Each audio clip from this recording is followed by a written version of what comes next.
Կարող է Շնորհակալություն որ ընդունեցիք մեր հրավերը։ Մենք 2-3 տարբեր թեմաների ենք անդրադառնալու, քանի որ գործընկերներից հետաքրքրեց ներքաղաքական վիճակը,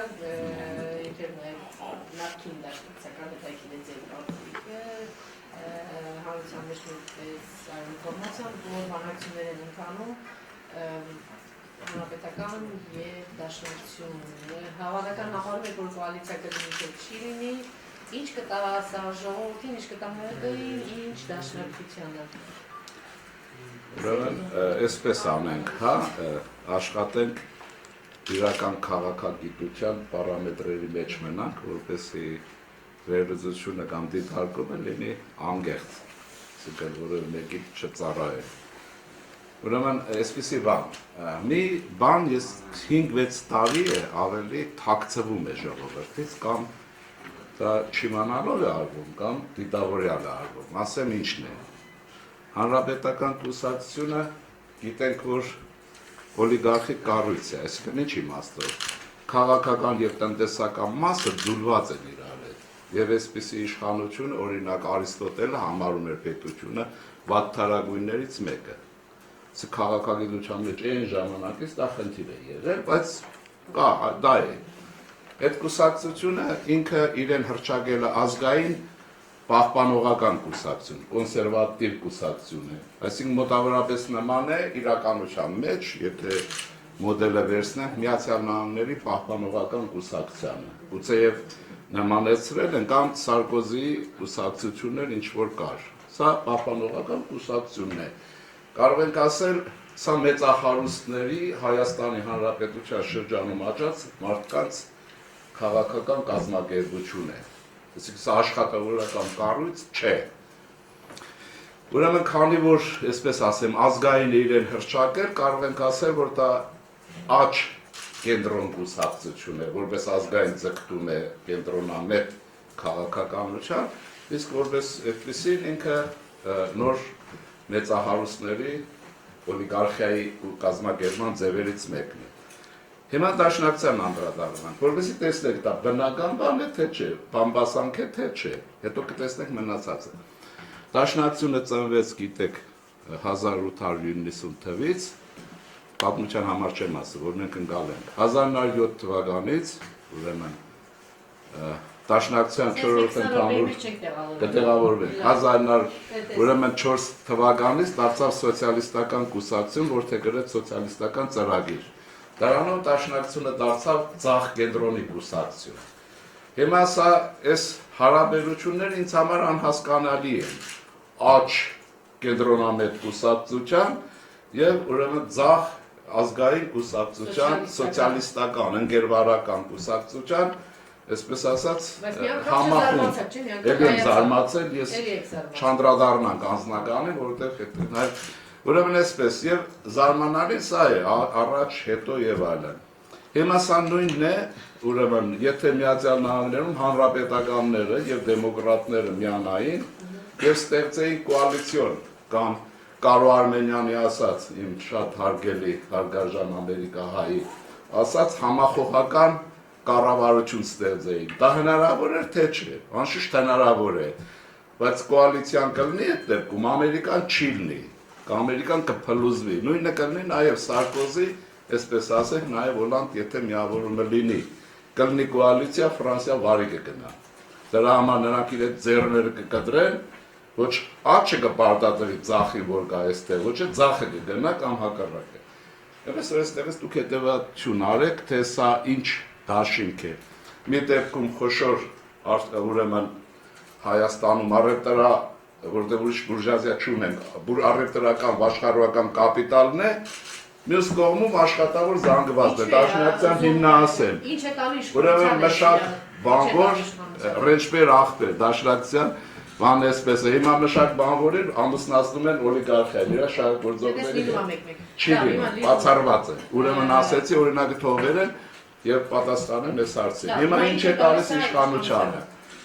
Իշխանությունը գիտի, որ դաշնակցությունը 90-ական թվականներին Լևոն Տեր-Պետրոսյանի շրջանում այնպիսի ընդդիմություն դարձավ իրական սոցիալիստական և իր ազգային բովանդակությամբ, որ ըստ էության ՀՀՇ-ն դա չկարողացավ մարսել, ձերբակալություններ եղան և այլն, բայց դուք այդ բոլոր գիտեք։ Դրա համար հիմա իշխանության ինչ է ձեռնտու։ Այն ուժերից մեկը, որը կարող է ժողովրդին ոչ միայն գաղափարով, միշտ գաղափարն են ասում, այլ իր կառույցով, դաշնակցությունը թաղային սկզբունքով է կառուցվում, դարերով հիմա։ Ուրեմն եթե այդ կառույցը ընդդիմանա, իշխանությունը չի մարսի, այն ինչ որ մարսում է։ Նման շարքից դուրս են բերում։ Շարքից դուրս են բերում, մի բան պիտի տան, ինչ են տալիս պաշտոններ։ Դա շարքային դաշնակցականին հասնում է, թե չէ։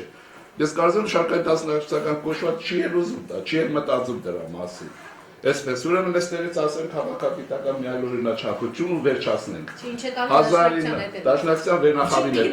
Դաշնակցության վերնախավին է տալիս։ Դաշնակցությանը բացի ուրեմն եւ երկրին բացասական միտումներ ոչինչ չի տալիս, որովհետեւ երկրի քաղաքական գործընթացը տապալվում է։ Ուրեմն Ռոբերտ Միխելսը ասում էր, որ կուսակցությունների քաղաքական ղեկավարությունը, երբ որ երկար է մնում, ինքը դրսևորում է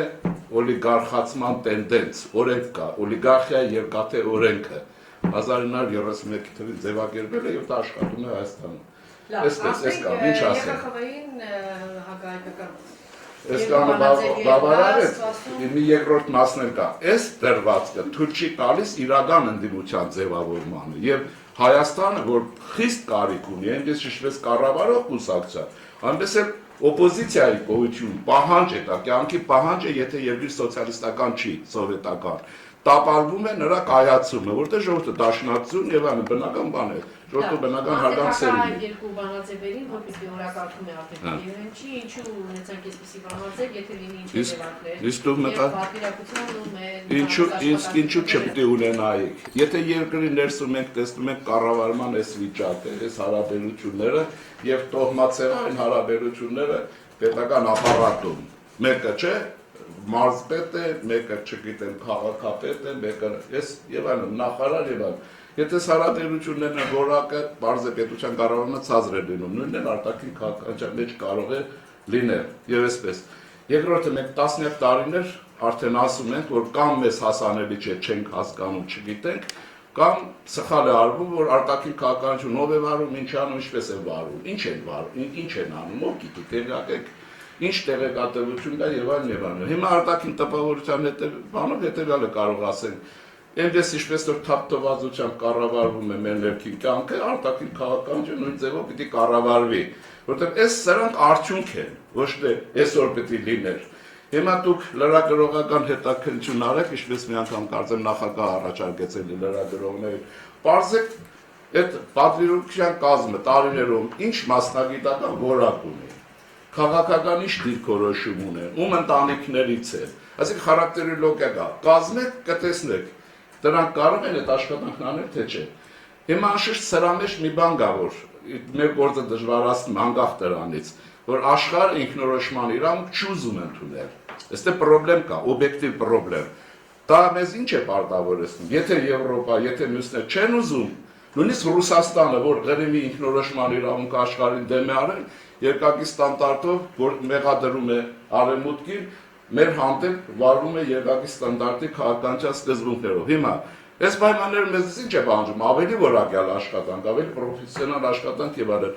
Ես առաջարկում եմ այդ բանը հետաքննություն անել։ Իսկ մնացածը, որ այդ խավիարային դիվանագիտության վերաբերյալ լոզունգը դրվել է, դուք գիտենք, որ աշխարհում կա շարք կա։ Ես դրա համար առաջարկել ունեմ։ Հայաստանի ամենահայտնի կոռուպցիոներներն կրկել Ստրասբուրգում գործանելու համար։ Դուր գնան, կաշառեն, գցեն, խափեն եւ հարցերը լուծեն։ Կարող են թե չէ, տեսնենք իրենց որակը երկրում ու դրսում նույնն է թե չէ։ Բայց ընդհանուր առմամբ դա նաեւ իրավունք է, գիտեք, մեր հանդեպ, իբր թե Ադրբեջան։ Ես չի որ այսօրվա գնացած, դեռ չկա այդ։ Դե չգիտեմ, ես որակները չգիտեմ, ես առաջարկ եմ անում։ Եթե ուրեմն չեն կարողացել, ուրեմն որակները լավ չի, ավելի լավ կաշառակերներ, կոռուպցիոներներ ուղարկել։